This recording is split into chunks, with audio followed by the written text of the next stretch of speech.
Digital মার্কেটিংয়ে একটা বিষয় আপনাকে খেয়াল রাখতে হবে, এই ভুলটা অবশ্যই করা যাবে না। কি ভুল করা যাবে না, এই ভিডিওতে আমরা ওগুলো নিয়েই খুঁটিনাটি আলোচনা করব। অবশ্যই ভিডিওটি না টেনে সম্পূর্ণ দেখুন।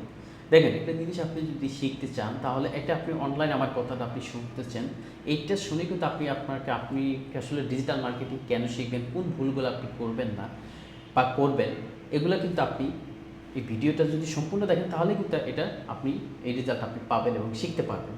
তো এই জন্য যেটা হবে যে, সফল হতে চাইলে এই ভুলগুলো অবশ্যই করবেন না, এটা মাথায় রাখবেন। ডিজিটাল মার্কেটিংয়ের ক্ষেত্রে শুধু টিউটোরিয়াল দেখা আর সার্টিফিকেট নিলেই কিন্তু হবে না। আপনাকে আমি কয়েকটা অপশন দিব, ওই অপশনগুলো কখনোই এড়িয়ে চলা যাবে না।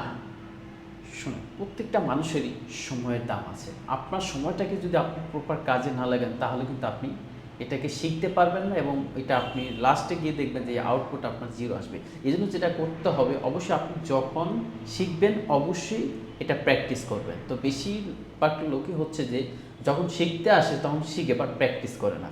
আপনি বিলিভ মি, যারা ফ্রিল্যান্সিং বা গ্রাফিক ডিজাইন বা স্কিল রিলেটেড যারা যে কোর্স করছে, যারা প্র্যাকটিস করছে না, তারা কিন্তু মার্কেটে বেশি দিন টিকতে পারে না এবং কন্টিনিউ ধরে রাখতে পারে না। এই জন্য প্র্যাকটিসের বিকল্প কিছু নাই।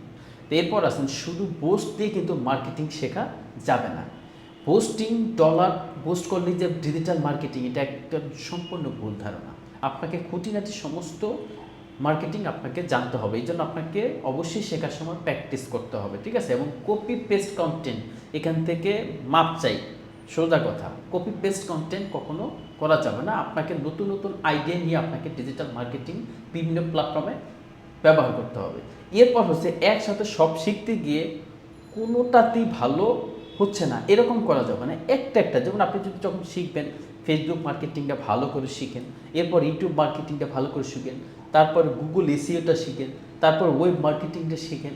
এইভাবে স্টেপ বাই স্টেপ একটা করে আপনি সম্পূর্ণভাবে শিখেন। একসাথে সবগুলা শিখতে কেউ যাবেন না, তাহলে কি হবে, আপনি কনফিউশন হয়ে যাবে একটার সাথে আর একটা কানেক্টিভিটি কেমন।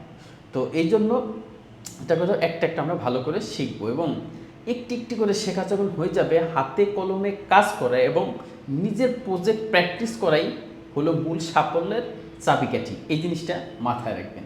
অবশ্যই যখন যেটা শিখবেন, অবশ্যই এটা প্র্যাকটিস করবেন, তাহলে দেখবেন আপনার ভিতরে একটা আলাদা একটা কনফিডেন্ট কাজ করবে যে আপনি একজন ডিজিটাল মার্কেটার এবং এই কাজগুলো শিখেছেন এবং প্র্যাকটিস করেছেন।